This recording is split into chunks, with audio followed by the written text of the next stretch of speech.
Assalamualaikum warahmatullahi wabarakatuh. Hai teman-teman, kami dari kelompok 2B akan memaparkan mengenai resaping berakhlakologi. Sebelumnya, perkenalkan terlebih dahulu kelompok kami. Yang pertama, ada saya sendiri, nama saya Puput Istiqomah Damayanti. Lalu ada Kak Fitria Nur Hasanah, ada Kak Erni Marliani, dan yang terakhir ada Kak Intan Putri Hataman. Sebelum memaparkan hasil diskusi kami, saya akan mengulas terlebih dahulu mengenai apa itu berakhlak. Berakhlak merupakan sebuah singkatan dari berorientasi pelayanan, akuntabel, kompeten, harmonis, loyal, adaptif, dan kolaboratif. Baiklah, langsung pada pemaparan pertama, yaitu berorientasi pelayanan.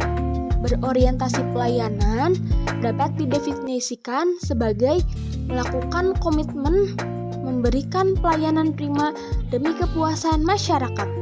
Panduan perilakunya yaitu yang pertama, memahami dan memenuhi kebutuhan masyarakat, ramah, cekatan.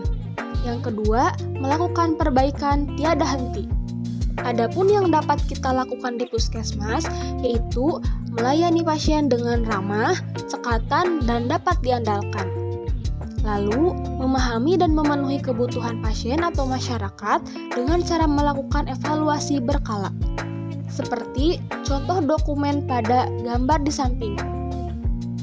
Gambar tersebut merupakan contoh dari berorientasi pelayanan, yaitu memberikan pelayanan prima demi kepuasan masyarakat. Seperti pada gambar pertama, yaitu sedang melaksanakan penyuntikan imunisasi pada anak sekolah. Gambar yang kedua adalah ketika melakukan kunjungan kepada ibu nifas dan bayi baru lahir. Nilai berakhlak yang kedua adalah akuntabel, yaitu bertanggung jawab atas kepercayaan yang diberikan.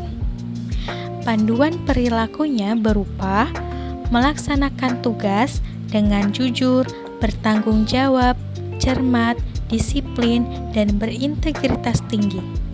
Salah satu contohnya yaitu datang tepat waktu. Selain itu, menggunakan kekayaan dan barang milik negara secara bertanggung jawab, efektif, dan efisien. Dan juga tidak menyalahgunakan kewenangan jabatan.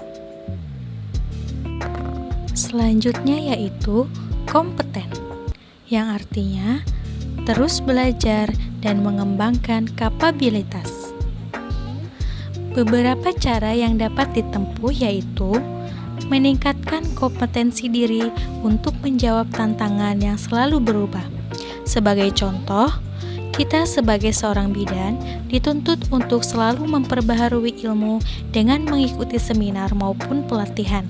Salah satunya adalah pelatihan midwifery update. Dengan ilmu yang berkembang dan bertambah, mengikuti perkembangan zaman, kita bisa melaksanakan tugas dengan kualitas terbaik. Selain itu juga dapat membantu orang lain untuk belajar hal-hal baru. Harmonis, saling peduli dan menghargai perbedaan, menghargai setiap orang ataupun latar belakangnya, suka menolong orang lain, membangun lingkungan kerja yang kondusif. Di sini contohnya yaitu memberikan pelayanan yang sama antara pasien dengan peserta BPJS dan pasien dengan statusnya umum. Kita harus memberikan pelayanan yang sama.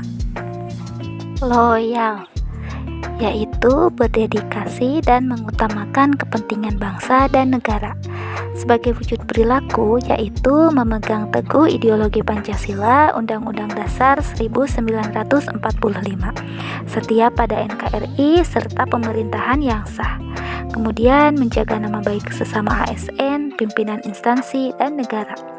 Selanjutnya, menjaga rahasia jabatan negara. Dalam hal ini, kita sebagai tenaga kesehatan yaitu contohnya merawat atau menangani pasien COVID-19, di mana kita sebagai tenaga kesehatan mengutamakan kepentingan pasien, mengutamakan keselamatan pasien di atas kepentingan pribadi. Dengan resikonya bisa tertular dari COVID-19 itu sendiri. Kemudian contoh selanjutnya yaitu kita dengan rutin mengikuti apel pagi. Lalu ada adiktif, yaitu terus berinovasi dan antusias dalam menggerakkan atau menghadapi perubahan. Indikator dari adiktif yaitu cepat menyesuaikan diri menghadapi perubahan, terus berinovasi dan mengembangkan kreativitas, dan bertindak proaktif. Dari gambar di atas, kita melihat bahwa sedang diadakannya rapat atau sosialisasi mengenai sistem rujukan terpadu yang berbasis digital, dan gambar selanjutnya menunjukkan mengenai e-puskesmas. Ini merupakan contoh dari nilai adiktif, yaitu terus-menerus perbaikan mengikuti perkembangan teknologi. Terakhir ada kolaboratif, yaitu membangun kerjasama yang sinergis. Indikatornya adalah memberi kesempatan kepada berbagai pihak untuk berkontribusi, terbuka dalam bekerja sama untuk menghasilkan nilai tambah, menggerakkan pemanfaatan berbagai sumber daya untuk tujuan yang sama. Dari gambar di samping menunjukkan kerjasama antara kader, bidang desa, aparat desa, serta mahasiswa untuk ikut berkontribusi melaksanakan program anak nasional yang sebagaimana menunjukkan nilai kolaboratif, yaitu bersinergi dan memberi kesempatan kepada berbagai pihak untuk berkontribusi dalam pembangunan atau mempercepat pencapaian visi dan cita-cita.